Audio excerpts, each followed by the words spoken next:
უცხოეთის შორის ამაზე გამახსენდა ერთი კონკრეტული საკითხი, რომ აი როცა ევროპის რამდენიმე სახელმწიფოს ჩაატარეს გამოკვლევა, რომ აი ეს ტყე-პარკი ვისია, ეს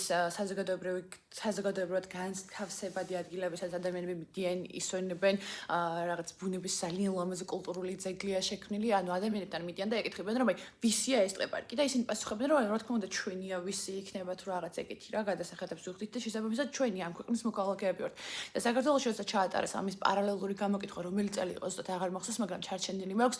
ჩვენი მოქალაქეები პასუხობდნენ, რომ სახელმწიფოსი რომ ანუ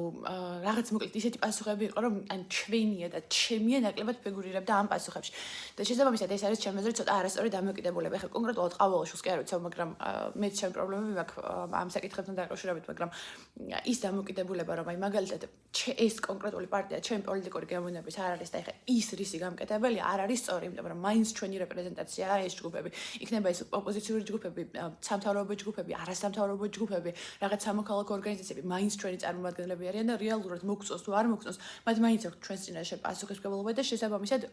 იძულებულები ვართ, რომ მათთან რაღაც დიალოგში ვიმყოფებოდეთ. კიდევ ერთხელ ვამბობ, ყველა პოლიტიკურ და არაპოლიტიკურ ჯგუფს გულისხმობს, რომელსაც რაღაც გარკვეული ბერკეტები გააჩნია საზოგადოებაში და შესაბამისად აქედან გამომდინარე მნიშვნელოვანია როგორც ყავალაშვილის ვიზიტი სერბეთში, ასევე მაგალითად არასამთავრობო ორგანიზაციის რაღაც ნებისმიერი განცხადება, თუნდაც აი არ ვიცი რაღაც გარემოს დაცვასთან დაკავშირებით ან დაწესებულ ადმინისტრაციულ ჯარიმებთან დაკავშირებით, შესაბამისად ამ თანაბარსწორად უნდა მოვთხოვოთ მათ ყველას მიუხედავად იმისა, რომ ეს ადამიანები უშუალოდ ჩვენს ინტერესებს და ღირებულებებს ერთ-ერთ შემთხვევიან და იმეორებენ თუ არა. ეს არის ჩემი აზრი.